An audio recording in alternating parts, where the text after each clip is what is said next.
Chapter 35 वहीं से start होता है जहाँ पर 34 खत्म हुआ था।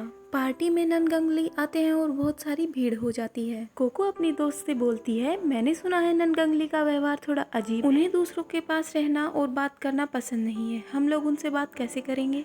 उसके बाद हमें ननगंगली दिखाए जाते हैं, उनके आसपास बहुत भीड़ होती है और कोको ननगंगली को देखकर सोचती है कि मिस्टर बीमिंग और ननगंगली दोनों ही कुछ हद तक एक जैसे हैं। बस इन दोनों में फर्क इतना है कि एक घमंडी है और दूसरा कुछ ज्यादा ही शांत है। उसके बाद कोको के पीछे जो लड़का खड़ा है वो उन दोनों से बोलता है, आप दोनों इनसे मिलना चाहती हो, शायद मैं आपकी इसमें मदद कर सकता हूँ। और वहीं दूसरी तरफ ननगंगली जाकर अपनी सीट पर बैठ जाते हैं। तो कोको सोचती है ये लड़का डोंगफेंग ग्रुप का मैनेजर है, इसकी इस पार्टी में काफी इम्पोर्टेंस है, शायद मुझे इसकी हेल्प लेके उनसे बात करने जाना चाहिए। तो कोको पीछे मुड़ती है और कहती है, हाँ हमें मिस्टर ननगंगली से मिलना है।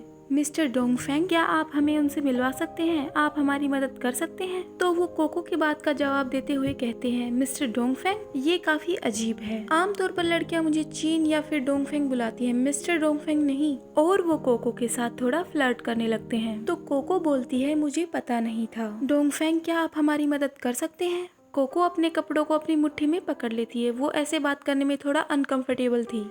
उसके बाद वो लड़का कोको से कहता है, अगर तुम मुझसे ऐसे बात करोगी, मुझे ऐसे बुलाओगी तो क्यों नहीं, मैं तुम्हारी मदद जरूर करूंगा, मेरे साथ आओ, मैं तुम्हें उससे मिलाने में मदद करता हूँ। उसके बाद वो लड़का कोको और उसकी दोस्त को डोंगफेंग ली के पास ले जाता है और कहता है, इनसे मिलिए, ये है कोको और शोंगशियांग। लेकिन डोंगफेंग ली कुछ नहीं बोलते। तो कोको सोचती है, शायद मुझे इसके साथ नहीं आना चाहिए था, पता नहीं ये कैसा फील कर रहे होंगे। उसके बाद वो लोग वहाँ पर बैठ जाते हैं और कोको सोचती है, शायद इसे हम लोग पसंद नहीं है, आमतौर पर लड़कियां इसके आसपास घूमती रहती हैं, तो शायद इसको कोई फर्क नहीं पड़ेगा। लगता है ये सोच रहा है कि दो अजीब लड़कियां आकर एकदम से मेरे पास बैठ गई है। और ये सब सोचते हुए कोको ननगंगली को लगातार देखे ही जा रही है। उसके बाद कोको ननगंगली की तरफ अपना हाथ बढ़ाती है और कहती है, हाय मिस्टर ननगंगली, मेरा नाम कोको है, मैं यहाँ पर आपसे बिजनेस के बारे में कुछ बातें करने आई हूँ। हमारे ये फी ऑफिस में कुछ समय पहले ही डी गुओ नामक फिल्म बनाने के लिए film company Dong you group के साथ पार्टनरशिप किया है। मिस्टर ननगंगली, क्या आपको मूवी के मैन लीड मेल एक्टर में इंटरेस्ट है। तो वो कोको की बात का जवाब देते हुए कहते हैं, मुझे कोई इंटरेस्ट नहीं है, डी गुओ ग्रुप कुछ अलग करता है, क्या तुम मेरे साथ मजाक कर रही हो। उसके बाद कोको कहती है, मेरी बात तो सुनिए, मैं आपको कुछ बातें बताती हूँ जिसे सुनकर आपको लगेगा कि ये यूनिक है, फेक नहीं है। ननगंगली कोको की बात का कोई जवाब नहीं देते और वो सोचते हैं कि ये बीमिंग कर क्या रहा है, उसे पार्टी में आना भी है या नहीं। तभी कोको कहती है, मैं स्क्रिप्ट लेकर भी नहीं आई।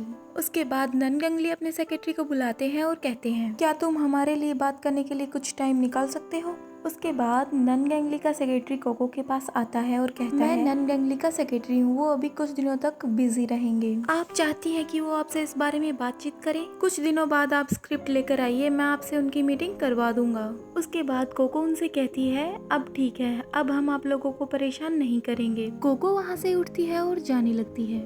लेकिन वो लड़का फिर से कोको को बोलता है, इतनी जल्दी में मत रहो, हम सब लोग दोस्त जैसे ही हैं, आराम से बैठो और कुछ बातें करते हैं, साथ में ड्रिंक्स पीते हैं। और कोको को वापस बिठा देता है। और तभी ननगंगली एकदम से खड़े हो जाते हैं और गेट की तरफ देखने लगते हैं, काफी शोर मचा रहे होते हैं लोग। और तभी डोंगफेंग बोलता है, फाइनली ये भी आ गया।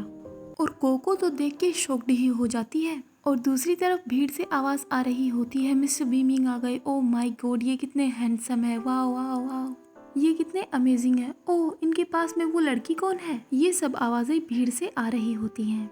उसके बाद हमें मिस्टर बीमिंग अंदर आते हुए दिखाई जाते हैं और भीड़ फिर से करने लगती है और लोग अब उस लड़की के बारे में बात कर रहे होते हैं जो मिस्टर बीमिंग के साथ थी। ये फूफिंग है, ये वर्ल्ड स्टार है, ये कितनी सुंदर है, ये कितनी ब्यूटीफुल है, ये सब बातें लोग कर रहे थे एक्ट्रेस के बारे में। उसके बाद मिस्टर बीमिंग और यू फेई फेंग अंदर आते हैं। यू फेई फेंग मतलब वो लड़की मिस्टर बीमिंग का हाथ पकड़े हुए अंदर आ रही थी और कोको बस उन दोनों को लगातार देखे ही जा रही थी। तो वो लड़का फिर से कोको को बोलता है, क्या तुम इन दोनों को जानती हो। और कोको उदास होते हुए उसको जवाब देती है, हाँ मैं इन दोनों को जानती हूँ। उसके बाद वो लड़का कोको से पूछता है, क्या तुम इन दोनों के बीच के रिश्ते के बारे में भी जानती हो। कोको उदास होती है तो उसके कंधे पर हाथ रख के कहता है कोई बात नहीं। उसके बाद मिस्टर बीमिंग कोको को वहाँ देखकर अपना मुंह बना लेते हैं और मिस्टर बीमिंग के साथ जो लड़की आई थी वो कहती है ली और चैन दोनों ही यहाँ पर हैं और यहाँ पर ज़ीक्वेन भी है, सभी एक साथ इकट्ठे बैठे हैं। ये थोड़ा अजीब है, सभी मेरे लिए पूरी रात यहीं पर बैठे थे। मतलब वो पार्टी मिस्टर बीमिंग के साथ जो लड़की आई थी उसके लिए थी और सभी बड़े लोग वहाँ पर आए थे। और कोको के साथ जो लड़का होता है वो कोको के कान में कहता है मिस्टर बीमिंग आपको डराते हैं क्या? तुम चिंता मत करो, भले ही वो डरावना है लेकिन उसके साथ जब तक कोई गलत नहीं करता वो उसे बिल्कुल सजा नहीं देता। कोको उसके बात सुनकर अपना सर नीचे कर लेती है। उसके बाद कोको उस लड़की का हाथ एकदम से पीछे करती है और बोलती है अगर आपके दोस्त आ गए हैं तो अब हम आपको परेशान नहीं करेंगे। उसके बाद कोको अपनी दोस्त के पास जाती है और कहती है शेंग शेंग चलो। तो उसकी दोस्त कहती है हाँ बिल्कुल और बोलती है लेकिन कोको तुम इतनी जल्दी में क्यों हो? लेकिन कोको उसकी बात नहीं सुनती, उसका हाथ पकड़ती है और बाहर जाने लगती है। और मिस्टर बीमिंग कोको की ये हरकतें देख रहे थे और जब कोको बाहर जाती है तो मिस्टर बीमिंग भी उसके पीछे पीछे चले जाते हैं। बस कोको हड़बड़ी में चले ही जा रही थी, रुक ही नहीं रही थी। लेकिन मिस्टर बीमिंग एकदम से उसके आगे आते हैं और कहते हैं रुको। उसके बाद कोको कुछ नहीं बोलती और अपना सर नीचे झुका लेती है और मिस्टर बीमिंग उससे सवाल करते हैं तुम यहाँ क्यों हो? मतलब मिस्टर बीमिंग को कोको का पता ना चल जाए इसीलिए वो वहाँ से जल्दी जल्दी में भाग रही थी, लेकिन मिस्टर बीमिंग ने उसे देख लिया था। और ये चैप्टर यहीं पर खत्म होता है। Hope you like this video.